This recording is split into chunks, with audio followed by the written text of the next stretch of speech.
একটা গরিলা যদি সমুদ্রের ভিতরে ঢুকে পড়ে আর সামনে দাঁড়িয়ে থাকে এক ভয়ঙ্কর অক্টোপাস, কে জিতবে জানো? ঘন জঙ্গলের ধারে সমুদ্রের পানি, এক বিশাল গরিলা তৃষ্ণায় পানি খেতে নিচে নামে। হঠাৎ পানির নিচ থেকে নড়তে শুরু করে কিছু। এক বিশাল অক্টোপাস ধীরে ধীরে তার লম্বা লম্বা সুর দিয়ে গরিলার পা জড়িয়ে ধরে।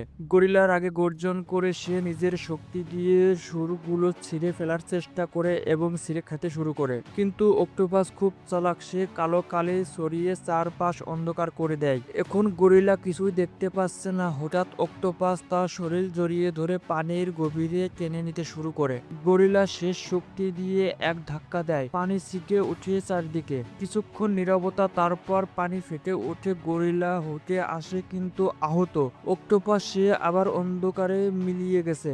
এই যুদ্ধে কেউ পুরোপুরি জেতেনি, কিন্তু সমুদ্রের ভিতরে কে রাজা? তুমি কমেন্টে বলে যাও।